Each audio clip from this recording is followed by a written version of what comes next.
Welcome everyone to my fly. আজকে আমার আরেকটি নতুন প্রয়াস। এই প্রয়াসটা সবার কেমন লাগলো আমাকে একটু কমেন্টস করে বলবেন। আমি এখানে একটা পকেট ফ্রাই বানাচ্ছি। কিভাবে বানাচ্ছি পকেট ফ্রাই, তো সেটা দেখার জন্য পুরো ভিডিওটাকে দেখতে হবে। এখানে আমি বাঁধাকপিটা খুব ভালো ছিল, ভেতর থেকে খুব সুন্দর কিছু পাপড়ি নিয়েছি। নিয়ে এই চালনিটার নিচে কড়াইতে গরম জল বসিয়ে দিয়েছি, চালনিটার উপরে এটা দিয়ে জাস্ট একটু ভাপিয়ে নিলাম। এখন এটার মধ্যে একটা স্টাফিং দেব, সেটার জন্য আমি এটার মধ্যে আলু সিদ্ধ করে রেখেছি, সেটাকে কালি জিরা আর শুকনো লঙ্কা ফোড়ন দিয়ে ভালো করে একটু নাড়িয়ে নেব। এই আলু সিদ্ধটা এমনিতেও খেতে খুবই সুস্বাদু হয়, এটা যারা যারা খান নিশ্চয়ই জানেন। এবার এই পকেট ফ্রাইটার মধ্যে আমার কি কি মশলা যাচ্ছে সেটা দেখাচ্ছি। এখানে আমি এইটাকে ভালো করে সাঁতলে নেব।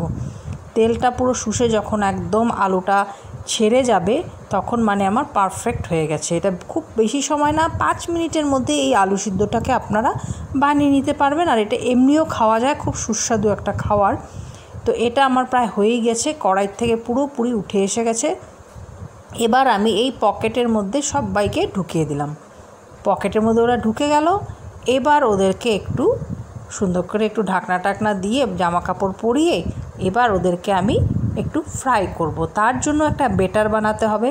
বেটারটা আমি বানিয়ে নিয়েছি। আমি বাড়িতে বেসন টেসন আমি কিছুই রাখি না, আমি সব কিছু আটা দিয়ে করি। তার সাথে একটু সাবুদানার পাউডার যেটা আমি বানাই সেই পাউডারটা দিয়ে দিই, ভীষণই মুচমুচে হয়। তেলটা গরম হয়ে গেছে, আমার বেটারও রেডি। বেটারের মধ্যে এইভাবে যত্ন সহকারে ওকে পুড়ে দিলাম। এবার এটাকে আমি তেলে দিয়ে দিলাম। এখনও ড্রেসিংটা হয়ে যাবে, ওর মেকআপটা পুরোপুরি কমপ্লিট হয়ে গেল। এখন এটা ভাজছি, একটু তেল ছিটিয়ে দিচ্ছি উপরের বেটারটা যেন একটু মুচমুচে হয়ে যায়, না খুলে যায় আমার এই পকেট ফ্রাইটা। তো একসাথে দুটো দিয়েছি, একটু সাইজে যেহেতু বড় একটু ডুবা তেলেই ভাজতে হবে, তো আমি ডুবু তেল বেশি দিইনি, আর একটু দেওয়া যেত। তো মোটামুটি আমার হয়ে গেছে, দুটো দুটো করে আমি ভেজে উঠিয়ে নিয়েছি। খেতে কিন্তু ভীষণই ভালো লেগেছে, গরম ভাতের সাথে একটা কাঁচা লঙ্কা সাথে নিয়ে এটা কিন্তু দুর্দান্ত একটি খাবার। তো আমার পকেট ফ্রাই রেডি।